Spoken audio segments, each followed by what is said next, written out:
Assalamualaikum warahmatullahi wabarakatuh.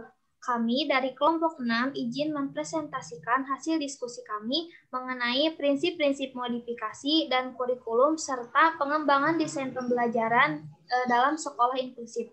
Tapi sebelumnya, perkenalkan, nama saya Fitri Al-Khairunisa dengan NIM 1900937. Saya Hairunisa Uya Putri dengan NIM 1905204. Saya Hoirina Azahra, NIM 1900552. Saya Muhammad Rehan Hafiz, NIM 1905307. Saya Nida Imtinan Jaya Putri, NIM 1909033. Selamat menyaksikan. Nah, baik. Saya Hairunisa Uya Putri dengan NIM 1905204. Nah, di sini saya akan menjelaskan yang pertama mengenai pengertian kurikulum. Kurikulum dalam naskah ini diartikan sebagai seperangkat rencana atau pengaturan pelaksanaan pembelajaran dan pendidikan yang dalamnya mencakup pengaturan tentang tujuan, isi atau materi, proses, dan evaluasi. Tujuan berarti apa yang akan dicapai, proses, isi atau materi berarti apa yang akan dipelajari, dan proses berarti apa yang dilakukan untuk mengetahui keberhasilan pencapaian tujuan. Nah, kurikulum bisa bersifat makro dan bersifat mikro. Nah, makro berarti pengaturan tentang 4 hal tersebut dalam skala nasional, sedangkan kurikulum bersifat mikro, 4 hal tersebut dalam konteks pembelajaran di dalam kelas.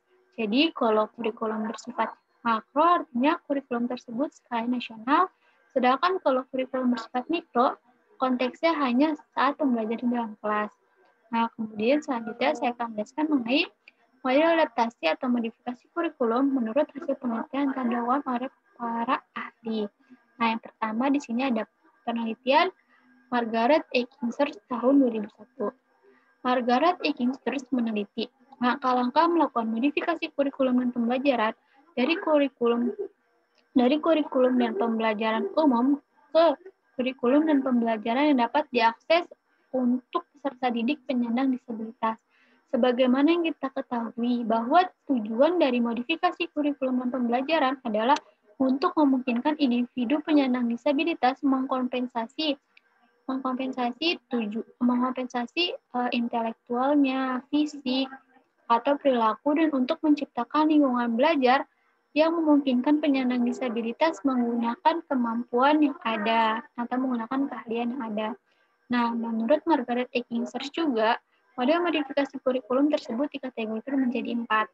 Yang pertama ada akomodasi, yang kedua ada adaptasi, yang ketiga ada hasil kurikulum paralel, dan yang keempat adalah kurikulum tumpang tindih. Nah, pelaksanaan modifikasi kurikulum dan pembelajaran. Nah, Kingsters juga menjadikan 3 tahapan dalam proses untuk membantu guru menentukan penyandang disabilitas agar dapat mengakses kurikulum dan pengajaran pendidikan. 3 tahapannya itu yang pertama ada menganalisis kurikulum pendidikan umum, yang kedua ada memperbaiki bagian dan kurikulum pendidikan umum yang dirancang secara buruk, dan kemudian yang ketiga ada memperhatikan cara-cara kreatif agar para penyandang disabilitas dapat mengakses kurikulum tersebut. Nah, baik, mungkin itu saja yang dapat saya jelaskan. Materi selanjutnya akan dijelaskan oleh teman saya, yaitu Hoirina Azahra. Terima kasih.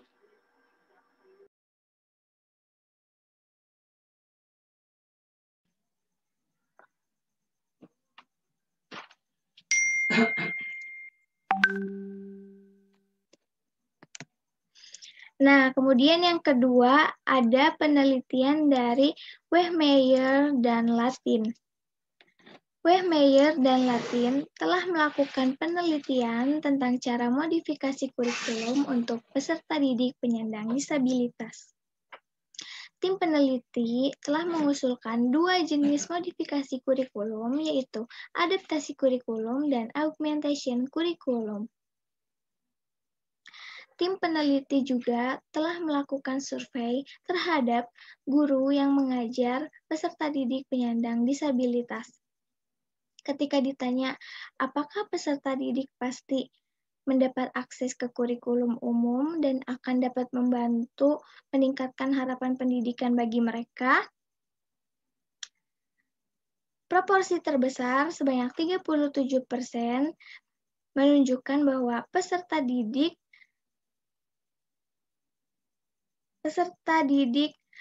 mereka dengan disabilitas menerima program pendidikan yang dikembangkan di luar konteks kurikulum umum. Dan hampir 3/4 guru menunjukkan bahwa peserta didik mereka dengan kriteria khusus ditetapkan secara eksklusif dalam IEF. Dan mayoritas guru sebanyak 85% menunjukkan bahwa peserta didik penyandang disabilitas berat tidak harus diberlakukan sama dengan standar yang sama dengan peserta didik normal. Dan lebih dari setengahnya, sebanyak 53% melaporkan sekolah mereka tidak memiliki rencana yang jelas untuk menjamin peserta didik dengan keterbatasan intelektual untuk akses ke kurikulum umum. Akan tetapi, strategi modifikasi kurikulum Wehmeyer dan Latin ini, yaitu adaptasi dan augmentasi kurikulum, telah dinyatakan penting untuk memungkinkan peserta didik penyandang disabilitas mencapai akses dan kemajuan belajar dengan kurikulum umum atau dengan kurikulum untuk anak normal. Kemudian yang ketiga ada penelitian Moon dan Callahan. Moon dan Callahan meneliti efektivitas modifikasi kurikulum pada prestasi belajar peserta didik di sekolah umum. Dalam studi longitudinal selama 2 tahun dengan menggunakan metode campuran, modifikasi kurikulum Moon dan Callahan ini merupakan salah satu intervensi yang dirancang untuk proyek yang disebut Support to Affirm Rising Talent atau START. Subjek penelitiannya merupakan 273 peserta didik SD dengan latar belakang beragam dalam hal etnis, budaya, ras, status sosial, status ekonomi, dan penyandang disabilitas. Modifikasi kurikulum ini mengikuti pendekatan konstruktivis, di mana pendekatan ini berpusat pada peserta didik dalam modifikasi. Dan ada pun beberapa aspek yang termasuk dimodifikasi adalah pengorganisasian pelajaran yang terkait dengan kehidupan peserta didik, terus mempertimbangkan pola interaksi kelas, dan menggunakan bahan yang akrab dengan latar belakang budaya dari peserta didik. Dan selama pelaksanaan modifikasi kurikulum, prestasi akademik peserta didik diukur dengan menggunakan referensi ukuran standar norma dalam dasar-dasar keterampilan, yaitu kosakata, membaca, seni bahasa, dan matematika. Hasil penelitian Moon dan Callahan ini berpengaruh positif terhadap peningkatan prestasi belajar peserta didik, terutama peserta didik yang berpotensi gagal dalam hal akademis, contohnya peserta didik penyandang disabilitas. Akan tetapi, pada akhir proyek, peserta didik yang diidentifikasi berpotensi gagal ternyata memiliki efektivitas intervensi yang tampak jelas, yaitu meningkatkan prestasi belajar peserta didik tersebut.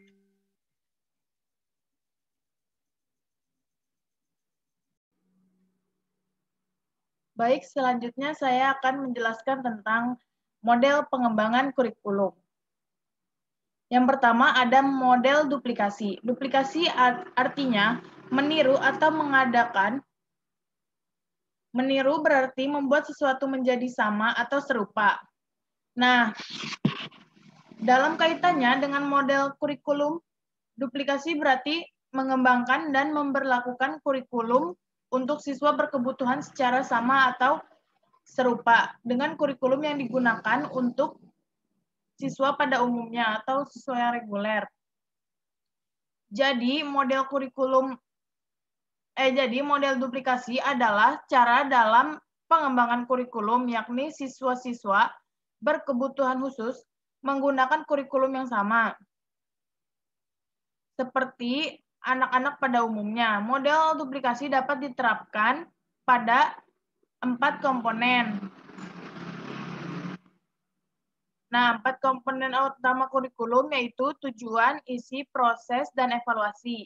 Yang kedua ada model modifikasi. Modifikasi berarti mengubah untuk disesuaikan. Dalam kaitannya dengan model kurikulum, untuk siswa berkebutuhan khusus, maka model modifikasi merupakan cara pengembangan modifikasi. Cara pengembangan kurikulum, di mana kurikulum umum yang diberlakukan untuk siswa-siswa reguler diubah untuk sesuai dengan kemampuan siswa berkebutuhan khusus. Nah, dengan demikian siswa berkebutuhan khusus menjalin kurikulum yang sesuai dengan kebutuhan dan kemampuannya. Modifikasi dapat diberlakukan atau terjadi pada 4 komponen utama pembelajaran, yaitu tujuan, materi, proses, dan evaluasi. Model yang ketiga ada model substitusi. Substitusi berarti mengganti. Dalam kaitannya dengan model kurikulum, substitusi berarti menggantikan sesuatu dalam kurikulum umum dengan sesuatu yang lain. Nah, pengganti dilakukan karena hal tersebut mungkin diberlakukan kepada siswa berkebutuhan khusus, tetapi masih bisa diganti dengan hal lain yang kurang lebih sepadan atau memiliki nilai yang kurang lebih sama. Nah, model penggantian atau substitusi ini bisa terjadi dalam hal tujuan pembelajaran, materi, proses, atau evaluasi. Nah, model yang keempat itu model omisi. Omisi berarti menghilangkan. Dengan model kurikulum, omisi berarti upaya untuk menghilangkan sesuatu atau bagian keseluruhan dari kurikulum umum. Nah, karena hal tersebut tidak mungkin diberikan kepada siswa berkebutuhan khusus. Dengan kata lain, omisi berarti sesuatu di dalam kurikulum umum yang tidak disampaikan atau diberikan kepada siswa berkebutuhan khusus karena sifatnya terlalu sulit atau tidak sesuai dengan kondisi anak berkebutuhan khusus. Nah, sekian yang bisa saya sampaikan. Selanjutnya akan disampaikan oleh teman saya.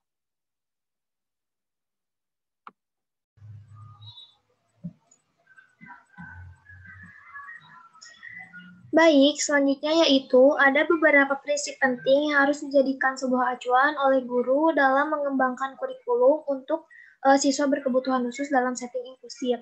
Untuk prinsip yang pertama yaitu kurikulum umum yang diberlakukan untuk siswa reguler perlu diubah atau dimodifikasi dan disesuaikan dengan kondisi siswa yang berkebutuhan khusus. Prinsip yang kedua yaitu penyesuaian kurikulum dengan kemampuan siswa berkebutuhan khusus dapat terjadi pada komponen tujuan, materi, proses, dan evaluasi. Prinsip yang ketiga yaitu penyesuaian kurikulum tidak harus sama dengan masing-masing komponen. Yang keempat, proses penyesuaian juga tidak sama untuk semua materi. Jadi ada beberapa materi yang perlu dimodifikasi dan ada juga materi yang tidak perlu dimodifikasi. Nah, untuk prinsip selanjutnya yaitu proses modifikasi juga tidak sama untuk semua mata pelajaran. Jadi ada beberapa mata pelajaran yang perlu dimodifikasi dan ada juga mata pelajaran yang tidak perlu dimodifikasi. Nah, untuk prinsip yang terakhir yaitu proses modifikasi juga tidak sama pada masing-masing jenis kelainan. Siswa berkebutuhan khusus yang tidak mengalami hambatan kecerdasan seperti tunanetra, tunarungu, tunadaksa, mungkin akan sedikit membutuhkan modifikasi kurikulum. Sedangkan siswa yang mengalami hambatan kecerdasan mungkin lebih membutuhkan modifikasi hampir pada semua komponen pembelajaran seperti tujuan, isi, proses, dan evaluasi.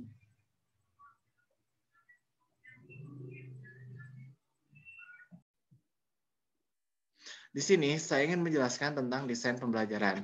Desain pembelajaran sering dikenal dengan istilah rancangan instruksional. Nah, rancangan instruksional ini atau biasa disebut dengan rancangan pembelajaran. Menurut Gently, dalam Prawira Dilaga tahun 2007, desain pembelajaran adalah suatu proses pembelajaran yang merumuskan dan menentukan tujuan pembelajaran, strategik, teknik, dan media agar tujuan umum tercapai. Sementara itu, menurut Ray Gould, sama dalam Prawira Dilaga tahun 2007, desain pembelajaran adalah kisi-kisi dan penerapan teori belajar dan pembelajaran untuk memfasilitasi proses belajar seseorang. Berdasarkan pemaparan para ahli tadi mengenai desain pembelajaran, dapat disimpulkan bahwa desain pembelajaran adalah suatu rancangan keseluruhan pembelajaran berupa rangkaian prosedur yang merupakan suatu sistem dan proses yang terdiri dari kegiatan analisis, desain, pengembangan, implementasi, dan evaluasi, serta memerlukan aspek-aspek pendukung lainnya. Nah, sementara itu, desain pembelajaran inklusif adalah desain pembelajaran yang memiliki sifat inklusif, yaitu adanya upaya mengakomodasi semua kebutuhan dan hambatan belajar peserta didik yang sangat beragam. Nah, dalam pendidikan inklusif ada beberapa konsep yang dikembangkan, yaitu konsep tentang anak, konsep tentang sistem pendidikan atau sekolah, konsep tentang keberagaman dan diskriminasi, lalu yang terakhir konsep tentang sumber daya. Sekian, terima kasih. Sekian dari kelompok kami, mohon maaf bila ada banyak kesalahan. Wabillahi taufiq wal hidayah. Wassalamualaikum warahmatullahi wabarakatuh.